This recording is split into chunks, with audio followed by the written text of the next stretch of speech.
Hello, this is going to be the online review for the class and syllabus for HTM 561.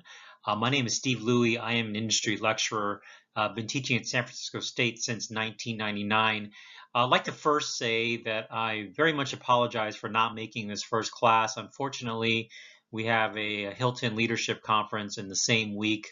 And I don't like to miss the first class. It's the first time I've actually missed the first class. So I apologize. We will not miss any content in the class, and we'll make it up starting in the second week. But this first day, we're going to basically just go through the class and the syllabus online. And if you have any questions, please feel free to ask me on the second day of class. Okay, on the second day of class, we will be taking roll call. I think it's important that we take roll call so we know who is in class, and if there's anybody that's not planning on attending class, that we allow that space to be open for somebody else. So please make sure you're there on the second day of class, as we will take a roll call that day. Prerequisite for HTM 561 is HTM 110, which is a lower division class. And so if you've taken that class and you're not registered and you're trying to get into this class, please feel free to email me at my SFSU email account or my Hilton email account, which is on the syllabus, and let me know that you'd like to add, and I'll try to add you through email. And if not, then come to second class and I'll get you added. Also want to make sure that everybody understands that your SFSU email account will be the one that I communicate to you through. So if you're not familiar with this account, please make sure that you do, because all communication through email will go through your sfsu.edu email account. Okay, just a little bit about myself. Just like you guys, I graduated, or I went to school at a hotel restaurant management school, University of Houston. It was the Hilton College of Hotel Restaurant Management. My experience in hotels kind of varies all over the place. I started at the front desk when I was still in college, and I also worked as a banquet server and a banquet captain at the Hilton West Houston. And then I was lucky enough to get a corporate internship with Hilton Hotels Corporation. They let me choose to go to any hotel in the U.S. that they managed, and I chose to come to San Francisco. And I chose to go to the Hilton San Francisco Airport. When I graduated, I ended up working for a different company, which was called Harvey Hotels. Unfortunately, they no longer exist. But I was working in Dallas, Texas as a management trainee for Harvey Hotels. And 2 months into my management trainee program, I was called by the general manager at the San Francisco Airport Hilton that did my internship, and he offered me a direct job as a company meeting sales manager. So within the time frame I was there, which is about 5 years, I worked in many different areas. I worked in sales, and then I became the director of convention services. Today, sometimes it's called event services. And so it was a great experience. Again, it was really important that I established great relationships with the GM during my internship, and that led to me eventually getting a job within Hilton, as well as moving to San Francisco. In 1997, I moved to the Hilton San Francisco Union Square, which is a 2,000-room property. And I made a complete change in my career and became the director of MIS at the hotel, which is basically IT today. And then around 2009, I became the area manager for IT for Northern California. And then in 2011, I basically moved to the corporate office. And so our corporate office is based out of Virginia. Obviously, I am based regionally out of the Northern California area. But with that position change, I was promoted to director of IT field services for the West and Hawaii regions. So it encompasses about 46 hotels, and there's about 24 people in my organization that work for me. So even though I am in IT, I've had a lot of hotel experience and operational experience, but it's definitely sort of all around the place, all over the place in terms of my experience in the hotel industry, which has been about 25 years. Okay, student learning outcomes. Essentially, what I'd like you to get out of this course is, number one, to gain an appreciation for the history of the lodging industry. That's going to be covered really in the first couple of lectures. We don't spend a whole lot of time on it because I think it's more important to understand what's leading our industry today, but we do talk a little bit about the history.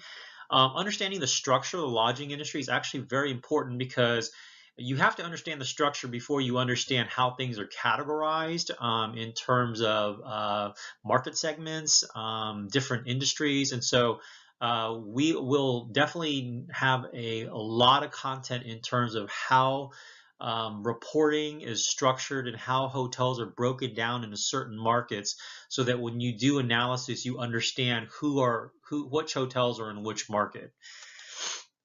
Understanding the key performance indicators are important. I'm sure you guys have had a lot of experience in this in some of your other classes, but we will review some of those key indicators. Things like RevPAR and other things that you're probably already familiar with, we'll be reviewing as we go through some of our lectures.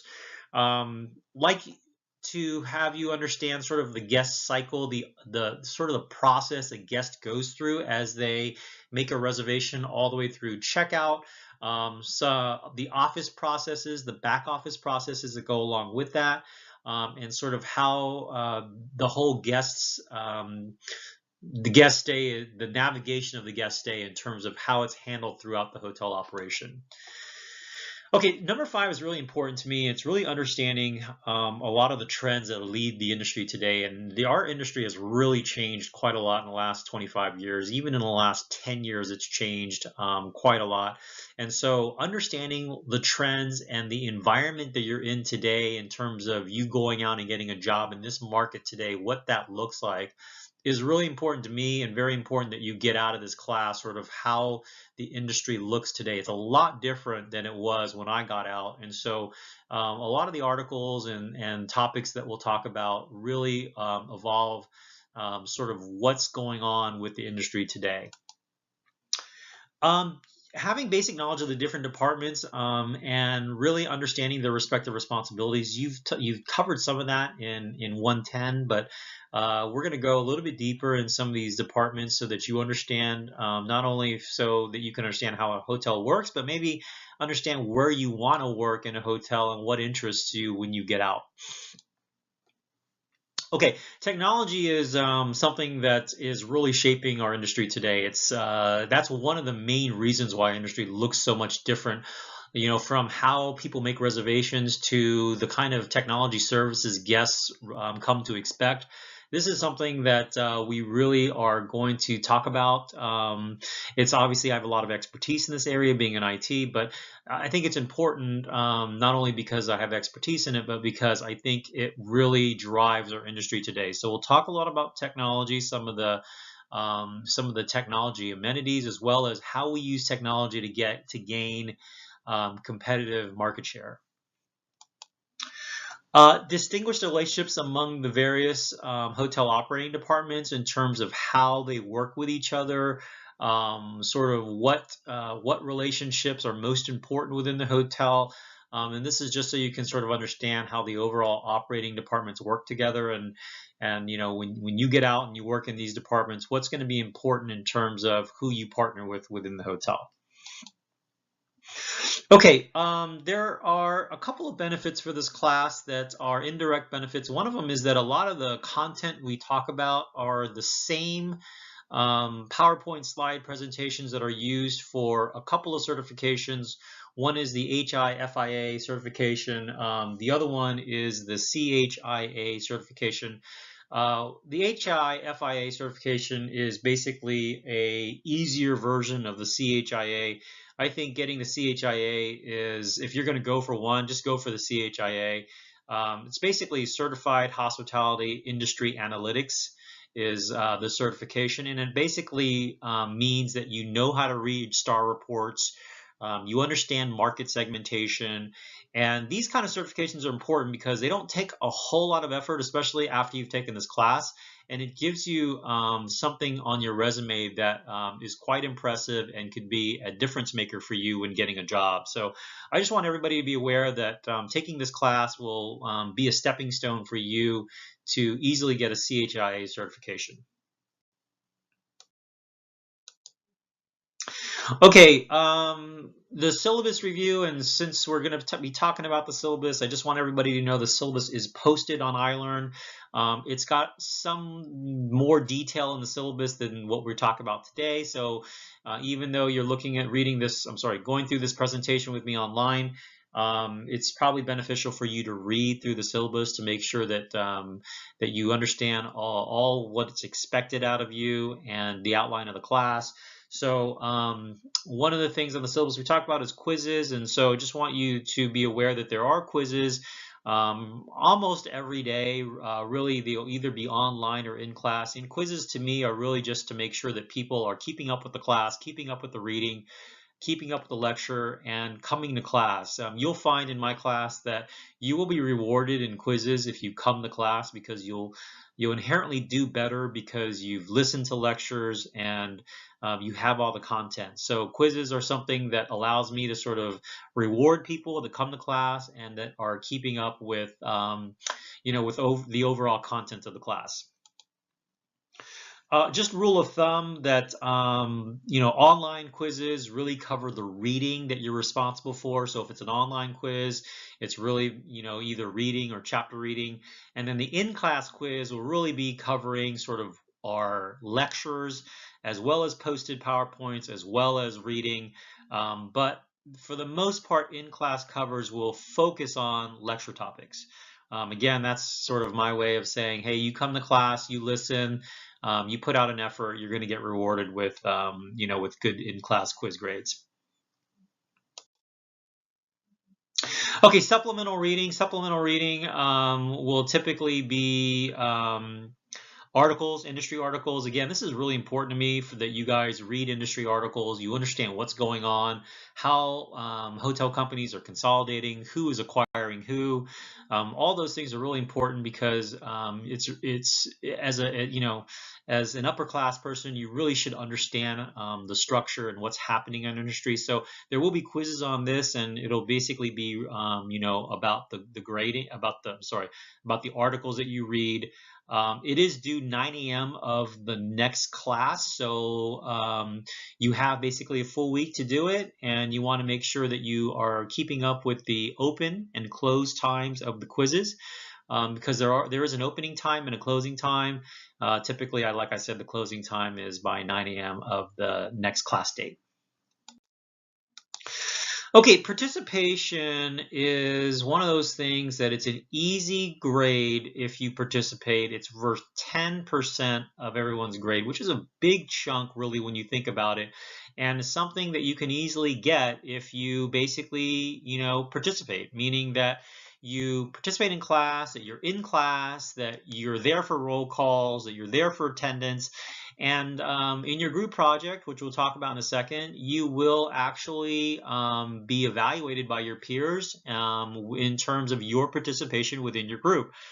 So if you are in a group of 5 people and 4 people to do all the work and you didn't do anything, you're going to get impacted by that because they're likely going to grade you pretty low in terms of your contribution to the team. So that's going to be part of this as well. So participation is important. It's a significant enough chunk where it can sway your grade between a B or a C or an A or a B. So make sure that you take advantage of that. Okay, there are possible random roll calls during semesters, particularly during group presentations. I will have a lot of opportunity for people to make easy participation grades by being there, by doing a attendance, basically an attendance quiz, meaning that if you're there, you get 100, and if you're not there, you don't. Random roll calls will be done during the semester. And then if we have any guest speakers, which I'm not sure we will this year, please participate and ask questions. It really makes the guest speaker feel like that you're paying attention to them and that they're not wasting their time. Okay, group projects. We will have a couple group projects this year. A lot of people don't like group projects, but I think they're really important to learn how to work with different personalities and different skill sets. You're going to be working with the same group during the semester for 2 group projects and possibly some group discussions. And I encourage everybody to really enjoy this process, have fun with your group, and learn how to work with people that come from different environments, that have different skill sets. And just like in the real world, you're going to have people in your group that are great. You're going to have people in the group that don't participate like they should, but you still have to do everything you can to make sure that the overall success of your group is positive. So, some people may not think it's fair in terms of the group that you get, but you do the best that you can, just like you would in a working environment if you were dealing with a group. Okay, so group projects, I will go through those group projects with you more in detail during class, and we will assign the groups randomly, basically. And I really sincerely hope that you enjoy this process and you maybe make some new friends and enjoy the group projects. 2 projects that we'll be doing is a parent company analysis, which is essentially looking at hotel parent companies and understanding sort of what they have to offer, what kind of market segments they serve, and just really doing a deep dive on a parent company that's selected for you. And the second one is a competitive set analysis. And those will be San Francisco-based hotels where you'll basically sort of do an analysis of a hotel's competitive set and understand what that competitive set is for a particular property. Okay. And then, like I said, there could be other topic discussions that we do that will be broken down into your same groups. Exams, there'll be a midterm that will be mostly over the CHIA STAR topics, which that'll make more sense to you later, but essentially the midterm is kind of the cutoff for that. And then the final exam will be a combination of the midterm stuff as well as a lot of the stuff that's in the book. And so the final and the midterm are both Scantron tests. Final exam schedule for us, I can tell you right now, that's on the last day of class. That would be May 17th at 7 o'clock. And I just want to remind everybody, please do not plan travel that night or before that date. And, don't come up to me and say, hey, I'm going to be gone. I need you to, schedule a separate time with me. I need you to know right now that you need to be here through the 17th. If you're going to plan travel, to plan it on the 18th. The 17th is the final exam night, and I expect everybody to be there. Okay, the grading, it's also outlined in the syllabus, but essentially 20% for in-class quizzes, which is a big chunk. Want to make sure that you're there for those. The group assignments is together 25%. Online chapter quizzes and reading quizzes, those are the supplemental readings. That's a pretty easy 15%. The midterm's worth 10%, the final's worth 20%, and then this big chunk of 10% for, again, participation and involvement in discussion. That should be, again, an easy 10% for you to get. Okay, breaks in class schedule. Typically there are no breaks. We'll try to just end a little bit early instead of breaking a lot. I start my day at work like at 6 in the morning, so it's already been a pretty long day for me. So typically I'm going to end around 9 o'clock. It's going to be about a 2-hour class. I found that if you try to do a 2-hour-and-a-half class or 2 hours and 45 minutes, it's just too long for people to have an attention span for. So typically we'll end around 9 or 9:15. It might go longer depending on the agenda. In other words, maybe next week, because we missed the first week, it might be a little bit of a longer class. But overall, you're looking at about 2-hour class. And I only want to tell you this in case you have some kind of carpool or some pickup where you can let them know basically when you should be done on Thursday nights. Okay. Want everybody to make sure that they are always checking iLearn. That's where I will post class cancellations if there is a cancellation. And I also will email that. But just overall, like course changes and just course updates will be done through iLearn. And so I recommend you checking iLearn multiple times during the week so that you are not missing anything that might have been added to the class. Okay. 15-minute rule basically says that if it's 7:16 and I am not in class, that you can leave because something's gone on with me either at work or I've gotten into an accident or whatever. I will not hold you responsible for sitting in class if I am not there by 7:15. So as soon as the clock hits 7:16, if I'm not there, you all can leave, and you will not be held accountable for not being there. Am usually there well ahead of time, and that has never happened in the 17 years that I've been teaching. Okay, just keys to success in my class. Really, my sort of the way that I think, and my overall approach is to reward people for giving me consistent and persistent effort. So really coming to class and being attentive and turning things in on time. It's not a hard class, but it does require you to be persistent. We only have basically 1 day a week class. So we do cover quite a lot of material each week. And so if you're not there in class, it's really going to hurt you. So I'm going to tell you now that if you know you're going to miss 3 or 4 classes, that you might want to just drop the class and take it another time, because it will impact your grade with quizzes and missing lectures and things like that. So I just expect a minimal amount of effort in terms of coming to class 1 day a week, keeping up with the reading, keeping up with the lecture, and you should do well in the class. Communication is key with me. Please communicate to me if you have any kind of issues, or if you're going through something. Don't come to me at the very last day and tell me all these things that I didn't know about throughout the semester. It's important to communicate with me, and I hope you feel that you always have an open communication with me, and that never is a problem. Please check with iLearn, like I said. If I will have a class if I have a dramatic change in schedule, I will probably email you as well as post it on iLearn. But just make sure that you check your email, check iLearn. I don't plan to miss any other classes, but if I do, I will post it or I will email. Finally, the final grade, that your class grade can be moved up significantly based on your communication, based on your effort. So I just want everybody to know that I want people to succeed in the class. I will help you if I think it's deserved. But again, it goes back to point number 1. You got to show me that you have some consistent and persistent effort in the class. And again, I think you will all succeed if you could do that.